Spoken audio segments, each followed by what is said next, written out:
ನಮಸ್ಕಾರ ಸ್ನೇಹಿತರೆ. ಒಣಗಿರುವ ಹೂವನ್ನು ನೋಡಿ ಅರಳಿರುವ ಹೂವು ನಗಬಹುದು, ಆದರೆ ಅದು ಶಾಶ್ವತವಲ್ಲ. ಅದಕ್ಕೆ ಬಾಡುವ ಸಮಯ ಬರುತ್ತದೆ. ಅಹಂಕಾರದ ನಗು ತಾತ್ಕಾಲಿಕ ಅಷ್ಟೇ. ಜೀವನದಲ್ಲಿ ಎಲ್ಲ ನನ್ನವರು ಎನ್ನುವುದು ಭ್ರಮೆ, ನಾನು ನನ್ನದು ಎನ್ನುವುದು ಸ್ವಾರ್ಥ, ಅವರು ನನ್ನವರು ಎಂಬುವುದು ಶುದ್ಧ ಸುಳ್ಳು, ನಿನಗಾಗಿ ನೀನು ಎಂಬುವುದಷ್ಟೇ ಸತ್ಯ, ಯಾರಿಂದಲೂ ಏನನ್ನು ಬಯಸದೆ ಇರುವುದೇ ಸೌಖ್ಯ. ಒಬ್ಬ ದುಷ್ಟ ಗೌರವವಿಲ್ಲದೆ ಮಾತನಾಡುತ್ತಿದ್ದಾನೆ ಎಂದರೆ ಆತ ಅಂತರಂಗದಲ್ಲಿ ತುಂಬಾ ಭಯಭೀತನಾಗಿದ್ದಾನೆ ಎಂದು ಅರ್ಥ. ಅಂತಹವರಲ್ಲಿ ಎಷ್ಟೇ ಶಕ್ತಿ ಇದ್ದರೂ ಕೂಡ ಅದು ಎಂದಿಗೂ ಅವರ ರಕ್ಷಣೆ ಮಾಡಲಾರದು. ಏಕೆಂದರೆ ಅವರಿಗೆ ತಮ್ಮ ಶಕ್ತಿಯ ಬಗ್ಗೆ ಆತ್ಮವಿಶ್ವಾಸವೇ ಇರುವುದಿಲ್ಲ. ನೆನಪಿರಲಿ ಸ್ನೇಹಿತರೆ, ಜೀವನದಲ್ಲಿ ಪ್ರತಿದಿನವೂ ಒಳ್ಳೆಯ ದಿನ ಆಗಲಾರದು ನಿಜ, ಆದರೆ ಪ್ರತಿದಿನವೂ ಒಂದಲ್ಲ ಒಂದು ಒಳ್ಳೆಯದಂತೂ ಖಂಡಿತ ಇದ್ದೇ ಇರುತ್ತದೆ. ಹೀಗಾಗಿ ಈ ದಿನ ಹಾಳು ಒಳ್ಳೆಯದು ಎಂಬ ಭಾವನೆಗಳು ಬೇಡ. ಕಷ್ಟಗಳು ಮನುಷ್ಯನಿಗೆ ಬಾರದೆ ಮರಕ್ಕೆ ಬರುತ್ತದೆಯೇ? ದೇವರು ಕಷ್ಟಗಳ ಜೊತೆಗೆ ಅದನ್ನು ಪರಿಹಾರ ಮಾಡಿಕೊಳ್ಳುವ ಶಕ್ತಿಯನ್ನು ನಿಮಗೆ ಕೊಟ್ಟಿರುತ್ತಾನೆ. ಹಾಗಿದ್ದ ಮೇಲೆ ಸ್ನೇಹಿತರೆ, ಅಳುತ್ತಾ ಕೂರುವುದರಲ್ಲಿ ಅರ್ಥವಿಲ್ಲ. ಧೈರ್ಯದಿಂದ ಕಷ್ಟಗಳನ್ನು ಮೆಟ್ಟಿ ನಿಂತರೆ ಸಮಸ್ಯೆಗಳು ತಾವಾಗಿಯೇ ದೂರವಾಗುತ್ತವೆ. ಕೇವಲ ದೇವರನ್ನು ಪೂಜಿಸುವುದರಿಂದ ಪುಣ್ಯ ಬರುವುದಿಲ್ಲ. ಉತ್ತಮ ಬುದ್ಧಿ, ಉತ್ತಮ ಯೋಚನೆ, ಉತ್ತಮ ಕೆಲಸ, ಉತ್ತಮ ಮಾತು, ಉತ್ತಮ ವರ್ತನೆ, ಕರುಣೆ, ಅಹಿಂಸೆಯಿಂದ ಪುಣ್ಯ ಸಿಗುತ್ತದೆ. ಮುಂಬರುವ ಜನ್ಮಕ್ಕೆ ಈ ಜನ್ಮವೇ ಬುನಾದಿಯಾಗಿರುವುದು ನಿಜ. ಜೀವನದಲ್ಲಿ ಸರ್ವ ಸಮಸ್ಯೆಗಳು ಹಣದಿಂದ ಪರಿಹಾರವಾಗುತ್ತದೆ ಎನ್ನುವುದು ಮೂರ್ಖತನ. ಹಣ ಕೇವಲ ವ್ಯಾವಹಾರಿಕ ಸಮಸ್ಯೆಗಳಿಗೆ ಮಾತ್ರ ಪರಿಹಾರ ನೀಡಬಹುದು, ಆದರೆ ಭಾವನಾತ್ಮಕ ಸಮಸ್ಯೆಗಳಿಗೆ ಪರಿಹಾರ ಕೊಂಡುಕೊಳ್ಳಲು ಒಳ್ಳೆಯ ಗುಣ ಇರುವುದು ತುಂಬಾ ಅವಶ್ಯಕ. ಅತಿ ದೊಡ್ಡ ಸಂಪತ್ತು ಎಂದರೆ ಜ್ಞಾನ, ಬಲವಾದ ಆಯುಧವೆಂದರೆ ತಾಳ್ಮೆ, ಉತ್ತಮ ರಕ್ಷಣೆ ಎಂದರೆ ಸತ್ಯ, ಅತ್ಯಂತ ಒಳ್ಳೆಯ ಔಷಧಿ ಎಂದರೆ ಅದು ನಗು, ವಿಸ್ಮಯವೆಂದರೆ ಇವೆಲ್ಲವೂ ಪ್ರಪಂಚದಲ್ಲಿ ದುಡ್ಡಿಲ್ಲದೆ ಸುಲಭವಾಗಿ ಸಿಗುವಂಥದ್ದು. ಹೊರಗಿನ ಅಲಂಕಾರಕ್ಕಿಂತ ಒಳಗಿರುವ ಗುಣ ಬಹಳ ಮುಖ್ಯ. ವಿಷ ತುಂಬಿದ ಚಿನ್ನದ ಪಾತ್ರೆಗಿಂತ ಜೇನು ತುಂಬಿದ ಮಣ್ಣಿನ ಮಡಿಕೆ ಹೆಚ್ಚು ಮೌಲ್ಯಯುತವಾದದ್ದು. ಯಾರಲ್ಲಿ ಕೋಪ ಮತ್ತು ಅಹಂಕಾರಗಳೆಂಬ ಎರಡು ಗುಣಗಳಿದೆಯೋ ಅವರಿಗೆ ಶತ್ರುಗಳ ಅಗತ್ಯವೇ ಇಲ್ಲ. ಅವರನ್ನು ನಾಶ ಮಾಡಲು ಈ ಎರಡು ಗುಣಗಳೇ ಸಾಕು. ಒಮ್ಮೆ ನಾರದರು ಶ್ರೀಕೃಷ್ಣನಲ್ಲಿ ಕೇಳಿದರಂತೆ, ಈ ಪ್ರಪಂಚದಲ್ಲಿ ಎಲ್ಲರೂ ದುಃಖಿಗಳಾಗಿದ್ದಾರೆ ಯಾಕೆ ಎಂದು. ಆಗ ಶ್ರೀಕೃಷ್ಣನು ಮುಗುಳ್ನಗುತ್ತಾ ಹೇಳಿದನಂತೆ, ಸುಖ ಎಲ್ಲರ ಬಳಿಯೂ ಇದೆ, ಆದರೆ ಎಲ್ಲರೂ ಇನ್ನೊಬ್ಬರ ಸಂತೋಷದಿಂದ ದುಃಖಿಗಳಾಗಿದ್ದಾರೆ ಅಷ್ಟೇ. ಜೀವನದಲ್ಲಿ ನೀವು ಏಕೆ ಅನಗತ್ಯವಾಗಿ ಚಿಂತಿಸುತ್ತೀರಿ? ಯಾರಿಗಾಗಿ ಹೆದರುತ್ತೀರಿ? ಯಾರು ನಿಮ್ಮನ್ನು ಕೊಲ್ಲಲು ಸಾಧ್ಯ? ಅಂತಿಮವಾಗಿ ಆತ್ಮವು ಹುಟ್ಟುತ್ತದೆ ಅಥವಾ ಸಾಯುತ್ತದೆ, ಅಷ್ಟೇ ಅಲ್ಲವೇ? ಬೇರೆಯವರು ನಿಮ್ಮನ್ನು ನೋಡಿ ತಪ್ಪಾಗಿ ತಿಳಿದುಕೊಳ್ಳುತ್ತಾರೆ ಎಂದು ನೊಂದುಕೊಳ್ಳಬೇಡಿ. ಏಕೆಂದರೆ ಅವರ ತಿಳುವಳಿಕೆ ಎಷ್ಟಿದೆಯೋ ಅಷ್ಟೇ ಅವರು ನಿಮ್ಮನ್ನು ತಿಳಿದುಕೊಂಡಿರುತ್ತಾರೆ. ಅದರಲ್ಲಿ ನಿಮ್ಮ ತಪ್ಪೇನೂ ಇಲ್ಲ. ಮನಸ್ಸಿಟ್ಟು ಕಲಿತ ಅಕ್ಷರ, ಮೈ ಬಗ್ಗಿಸಿ ದುಡಿದು ತಿನ್ನುವ ಅನ್ನ, ಕಷ್ಟಪಟ್ಟು ಗಳಿಸಿದ ಸಂಪಾದನೆ, ಇಷ್ಟಪಟ್ಟು ಮಾಡುವ ದೈವ ಭಕ್ತಿ ಯಾರನ್ನು ಎಂದಿಗೂ ಕೈ ಬಿಡುವುದಿಲ್ಲ. ಸ್ನೇಹಿತರೆ, ಮನುಷ್ಯನ ನ್ಯಾಯಾಲಯದಲ್ಲಿ ಸಾಕ್ಷಿ ಮುಖ್ಯ, ಆದರೆ ದೇವರ ನ್ಯಾಯಾಲಯದಲ್ಲಿ ಸಾಕ್ಷಿಗಿಂತ ಸತ್ಯವೇ ಮುಖ್ಯ. ಜೀವನದಲ್ಲಿ ಯಾರನ್ನು ಅತಿಯಾಗಿ ಪ್ರೀತಿಸಬೇಡಿ, ನಾಳೆ ಅವರು ನಿಮ್ಮ ಶತ್ರುವೂ ಆಗಬಲ್ಲರು. ಹಾಗೆಯೇ ಯಾರನ್ನು ಅತಿಯಾಗಿ ದ್ವೇಷಿಸಬೇಡಿ, ನಾಳೆ ಅವರು ನಿಮ್ಮ ಮಿತ್ರರು ಆಗಬಲ್ಲರು. ಜಗತ್ತಿನಲ್ಲಿ ಕಾಲಕ್ಕಿಂತ ಶಕ್ತಿಶಾಲಿಯಾದ ವಸ್ತುವು ಇನ್ನೊಂದಿಲ್ಲ. ಪರಿವರ್ತನೆ ಜಗದ ನಿಯಮ. ನೀನು ಯಾರನ್ನು ಅತಿಯಾಗಿ ನಂಬುತ್ತೀಯೋ ಅವರಿಂದಲೇ ನಿನಗೆ ಜೀವನದಲ್ಲಿ ಮೋಸವಾಗುತ್ತದೆ. ನಮ್ಮನ್ನು ಇಷ್ಟಪಡುವ ವ್ಯಕ್ತಿಗಳು ನಾವು ಹೇಗಿದ್ದರೂ ಹೊಂದಿಕೊಂಡು ಹೋಗುತ್ತಾರೆ.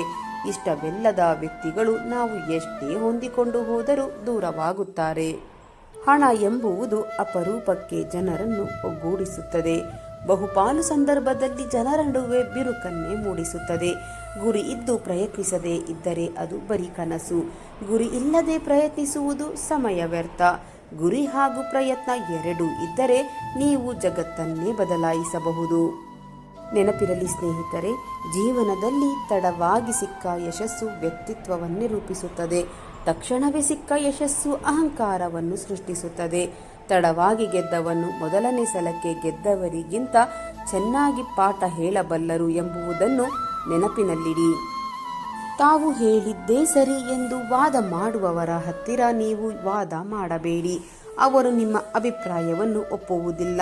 ಅವರ ನಿಲುವನ್ನು ಬದಲಾಯಿಸಲು ಯಾರಿಂದಲೂ ಸಾಧ್ಯವಿಲ್ಲ. ಇಂಥವರ ಜೊತೆ ಮಾತನಾಡಿದರೆ ಸಮಯ ಮತ್ತು ಸಂಬಂಧ ಎರಡೂ ಹಾಳಾಗುತ್ತದೆ. ಯಾರಾದರೂ ಮೋಸ ಹೋದಾಗ ಆ ವ್ಯಕ್ತಿಯು ಅಸಮಾಧಾನಗೊಳ್ಳುವುದು ಹಣವನ್ನು ಕಳೆದುಕೊಂಡಿದ್ದಕ್ಕಾಗಿ ಅಲ್ಲ, ಬದಲಿಗೆ ಅವರನ್ನು ಯಾರಾದರೂ ಮೋಸಗೊಳಿಸುವಷ್ಟು ಮೂರ್ಖನಾಗಿದ್ದೇನೆ ಎಂದು ಅರಿತುಕೊಂಡ ಕಾರಣಕ್ಕೆ.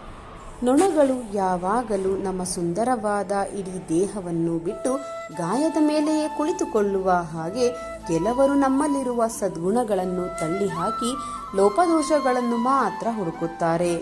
ನಿಮಗಿದು ತಿಳಿದಿರಲಿ ಸ್ನೇಹಿತರೆ, ಮರದ ಮೇಲೆ ಕುಳಿತ ಹಕ್ಕಿಗೆ ಕೊಂಬೆ ಮುರಿದು ಬೀಳುವ ಭಯವಿರುವುದಿಲ್ಲ.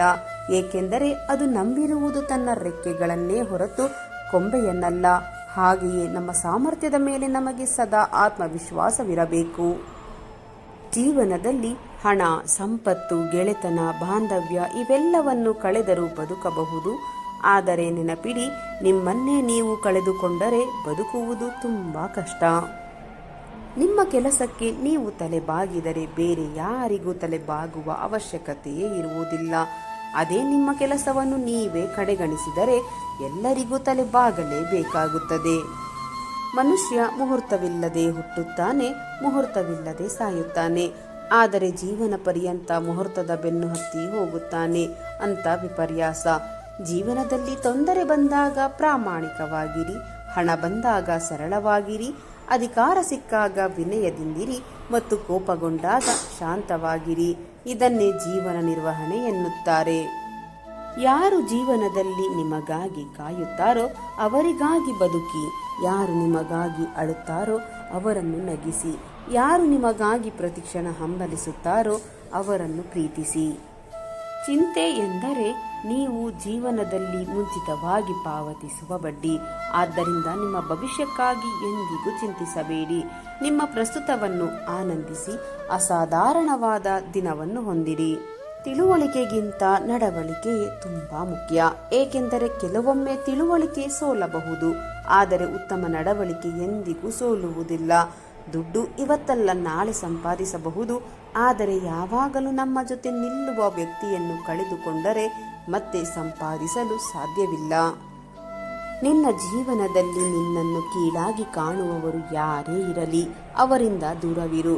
ನಿನ್ನನ್ನು ಸ್ನೇಹ ಪ್ರೀತಿಯಿಂದ ಕಾಣುವವರು ಬಡವರೇ ಇರಲಿ ಅವರ ಸನಿಹದಲ್ಲಿರು. ಆಗ ನಿನಗೂ ಬೆಲೆ, ನಿನ್ನ ಭಾವನೆಗಳ ಮಾತಿಗೂ ಬೆಲೆ ಇರುತ್ತದೆ. ಒಬ್ಬ ವ್ಯಕ್ತಿಯು ಒಳ್ಳೆಯವನು ಅಥವಾ ಕೆಟ್ಟವನು ಎಂಬುವುದು ನಿರ್ಧರಿಸುವುದು ಅವಶ್ಯಕತೆಯ ಮೇಲೆ ನಿಂತಿದೆ. ಆತನ ಅವಶ್ಯಕತೆಗಳಿಗೆ ನೀವು ಜೊತೆಯಾದರೆ ಒಳ್ಳೆಯವರಾಗುತ್ತೀರಾ, ಇಲ್ಲದಿದ್ದರೆ ಕೆಟ್ಟವರಾಗುತ್ತೀರಾ. ಇನ್ನೊಬ್ಬರನ್ನು ನಾಶ ಮಾಡಬೇಕೆನ್ನುವ ದುರ್ಬುದ್ಧಿಯಿಂದ ಇರುವವನು ಕೊನೆಗೆ ತಾನೇ ನಾಶವಾಗುತ್ತಾನೆ. ಅದನ್ನೇ ಕರ್ಮಫಲ ಎನ್ನುತ್ತಾರೆ. ನೀನು ಯಾರನ್ನು ನಂಬಬೇಕು, ನೀನು ಯಾರನ್ನು ದೂರ ಮಾಡಬೇಕು ಎಂಬುದನ್ನು ಜೀವನವೇ ನಿನಗೆ ತೋರಿಸಿಕೊಡುತ್ತದೆ. ಜೀವನದಲ್ಲಿ ಎಲ್ಲರನ್ನು ನಂಬಿ, ಆದರೆ ಜಾಗರೂಕರಾಗಿರಿ. ಏಕೆಂದರೆ ಕೆಲವೊಮ್ಮೆ ನಿಮ್ಮ ಸ್ವಂತ ಹಲ್ಲುಗಳು ಸಹ ನಿಮ್ಮ ನಾಲಿಗೆಯನ್ನೇ ಕಚ್ಚುತ್ತವೆ. ಜೀವನದಲ್ಲಿ ಯಾರಿಗೂ ಕೆಟ್ಟದ್ದನ್ನು ಮಾಡಬೇಡಿ. ಏಕೆಂದರೆ ಆ ಪಾಪ ನಿಮ್ಮ ಜೀವನದಲ್ಲಿ ಒಂದಲ್ಲ ಒಂದು ದಿನ ತಟ್ಟೇ ತಟ್ಟುತ್ತದೆ. ನಮ್ಮನ್ನು ಹೊಗಳುತ್ತಿರುವ ಸಾವಿರಾರು ಜನರಿಗಿಂತ ತಪ್ಪು ಮಾಡಿದಾಗ ತಿದ್ದುವ ಒಬ್ಬ ಒಳ್ಳೆಯ ಮಿತ್ರ ಮತ್ತು ಗುರುವಿದ್ದರೆ ಸಾಕು. ಹೊಗಳುವ ಜನ ಸಿಕ್ಕೇ ಸಿಕ್ಕುತ್ತಾರೆ, ಆದರೆ ಎಡವಿದಾಗ ತಪ್ಪು ತಿದ್ದುವವರು ಸಿಗುವುದು ಬೆರಳೆಣಿಕೆ ಜನ ಮಾತ್ರ. ನಿಮ್ಮನ್ನು ತಿರಸ್ಕರಿಸಿದವರಿಗೆ ತಿರುಗಿ ನಿಲ್ಲುವುದು ಅಲ್ಲ ಸಾಧನೆ. ತಿರಸ್ಕರಿಸಿದವರು ತಿರುಗಿ ನೋಡುವಂತೆ ಮಾಡುವುದೇ ನಿಜವಾದ ಸಾಧನೆ. ಅಳುತ್ತಿರುವಾಗ ಕಣ್ಣೀರು ಒರೆಸಲು ಬಾರದು ಈ ಲೋಕ. ಹಾಗೆಯೇ ನೀನು ಸತ್ತಾಗ ಮಣ್ಣು ಕೊಡೋಕೆ ಬರುತ್ತದೆ. ಈ ಲೋಕವನ್ನು ನಂಬಿ ಬದುಕಬೇಡ. ನಿನ್ನ ನೀನು ನಂಬಿ ಬದುಕು. ಹುಲಿಗಿಂತ ವೇಗವಾಗಿ ಓಡದಿದ್ದರೆ ಜಿಂಕೆಗೆ ಬದುಕುವುದಿಲ್ಲ. ಜಿಂಕೆಗಿಂತ ವೇಗವಾಗಿ ಹುಲಿ ಓಡದಿದ್ದರೆ ಹುಲಿಯು ಬದುಕುವುದಿಲ್ಲ. ಹಾಗಾಗಿ ಬದುಕಬೇಕು ಎಂದರೆ ಓಡಲೇಬೇಕು. ಅದು ಜಿಂಕೆಯಾದರೂ ಅಷ್ಟೇ, ಹುಲಿಯಾದರೂ ಅಷ್ಟೇ. ನಮ್ಮ ಜೀವನವು ಹೀಗೆಯೇ. ದಿನಕ್ಕೊಂದು ಬಣ್ಣ, ಕ್ಷಣಕ್ಕೊಂದು ಮಾತು ಬದಲಾಯಿಸಿ ಬದುಕುವವರಿಗೆ ಈ ಪ್ರಪಂಚದಲ್ಲಿ ಬೆಲೆ ಜಾಸ್ತಿ. ಸ್ವಾರ್ಥ ಭಾವನೆ ಇಲ್ಲದೆ ಇತರರಿಗಾಗಿ ಕೆಲಸ ಮಾಡುವುದು ನಮಗೆ ನಾವೇ ಉಪಕಾರ ಮಾಡಿಕೊಂಡಂತೆ. ಜೀವನದಲ್ಲಿ ಎಲ್ಲ ನನ್ನವರೇ ಎಂದುಕೊಂಡು ಹೋದೆ, ಆದರೆ ಕಾಲವೇ ತಿಳಿಸಿತು ನೀನು ಹುಡುಕಿಕೊಂಡು ಹೋದವರು ಯಾರು ನಿನ್ನವರಲ್ಲ. ನಿನ್ನನ್ನು ಯಾರು ಹುಡುಕಿಕೊಂಡು ಬರುತ್ತಾರೋ ಅವರು ಮಾತ್ರ ನಿನ್ನವರು ಎಂದು. ಸ್ನೇಹಿತರೆ, ನಿಮ್ಮ ನೆಮ್ಮದಿಯ ಜೀವನಕ್ಕೆ ಕೆಲವರನ್ನು ಕ್ಷಮಿಸಿಬಿಡಿ, ಇನ್ನೂ ಕೆಲವರನ್ನು ಮರೆತು ಬಿಡಿ. ಜೀವನದಲ್ಲಿ ಯಾರು ಯಾವತ್ತೂ ಶಾಶ್ವತವಲ್ಲ. ಮಾತಿನ ವರ್ತನೆಯೇ ಹೇಳುತ್ತದೆ ಮನುಷ್ಯ ಹೇಗೆ ಎಂದು. ವಾದಿಸುವ ವರ್ತನೆ ಹೇಳುತ್ತದೆ ಅವನ ಜ್ಞಾನ ಎಷ್ಟು ಎಂದು. ಅವನಲ್ಲಿರುವ ಅಹಂಕಾರ ಹೇಳುತ್ತದೆ ಅವನಲ್ಲಿರುವ ಹಣ ಎಷ್ಟು ಎಂದು. ಸಂಸ್ಕಾರ ಹೇಳುತ್ತದೆ ಮನೆತನ ಎಂತಹದ್ದು ಎಂದು. ಅರಿವೇ ಇಲ್ಲದ ಅವರಿವರ ಮಾತಿಗೆ ಅರಿತಿರುವ ನೀನು ಅರಿತಿಲ್ಲದವರ ಹಾಗೆ ಇರುವುದೇ ಅರಿವು. ನಿನ್ನಲ್ಲಿ ಒಳ್ಳೆಯ ಗುಣ ಮನಸ್ಸು ಇದ್ದರೆ ಇನ್ನೊಬ್ಬರ ಶಾಪವು ನಿನಗೆ ವರವಾಗುತ್ತದೆ. ನೋಟ ಸರಿ ಇದ್ದರೆ ಒಕ್ಕೂಟ ಒಳ್ಳೆಯದೇ. ಯಾರು ನಮ್ಮ ಪರಿಸ್ಥಿತಿ ಹಾಗೂ ಭಾವನೆಗಳನ್ನು ತಿಳಿದ ನಂತರವೂ ನಮ್ಮನ್ನು ನೋಯಿಸುವರೋ ಅವರೆಂದಿಗೂ ನಮ್ಮವರಾಗಲು ಸಾಧ್ಯವಿಲ್ಲ. ಅಂತಹವರಿಂದ ದೂರವಿರುವುದೇ ಒಳ್ಳೆಯದು. ಜನರು ಸೌಂದರ್ಯಕ್ಕೆ ಬಹಳ ಬೇಗ ಮರುಳಾಗಿ ಬಿಡುತ್ತಾರೆ. ಆದರೆ ನಾವು ಬಾಳಬೇಕಾಗಿರುವುದು ವ್ಯಕ್ತಿತ್ವದ ಜೊತೆಗೆ ಎಂಬ ವಾಸ್ತವದ ಅರಿವು ನಮಗಿರುವುದಿಲ್ಲ. ಬೆಲೆ ಬಾಳುವ ವಸ್ತುಗಳು ತುಂಬಾ ಜನರಲ್ಲಿ ಇರಬಹುದು, ಆದರೆ ಬೆಲೆ ಕಟ್ಟಲಾಗದ ಗುಣ ಕೆಲವು ಜನರಲ್ಲಿ ಮಾತ್ರ ಇರುತ್ತದೆ. ಉಪ್ಪಿಗೆ ನೀರಿನಿಂದಲೇ ಜನನ, ನೀರಿನಿಂದಲೇ ಮರಣ. ಜೀವನವು ಹಾಗೆಯೇ. ನಮ್ಮವರಿಂದಲೇ ಸನ್ಮಾನ, ನಮ್ಮವರಿಂದಲೇ ಅವಮಾನ. ಒಬ್ಬರ ಮನ ನೋಯಿಸಲು 1 ನಿಮಿಷ ಸಾಕು, ಆದರೆ ಆ ನೊಂದ ಮನಸ್ಸನ್ನು ಸರಿಪಡಿಸಲು ವರುಷಗಳೇ ಬೇಕು.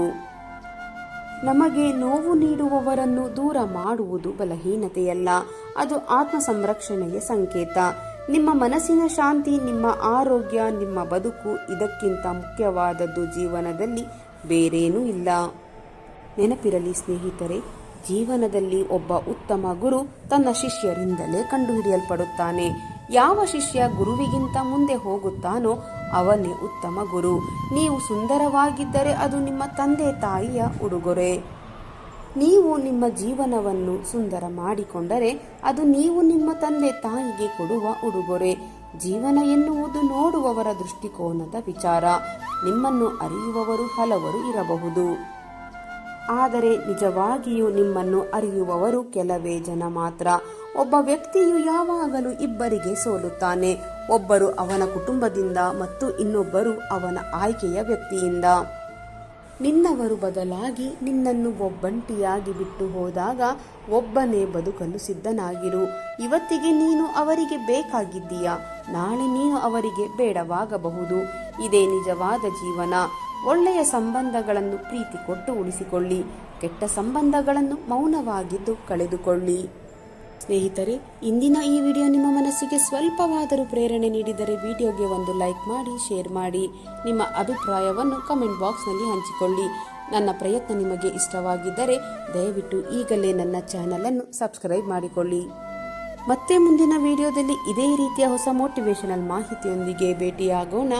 ಅಲ್ಲಿಯವರೆಗೆ ಸಕಾರಾತ್ಮಕವಾಗಿ ಯೋಚಿಸಿ ಸಂತೋಷವಾಗಿ ಬಾಳಿರಿ. ಧನ್ಯವಾದಗಳು.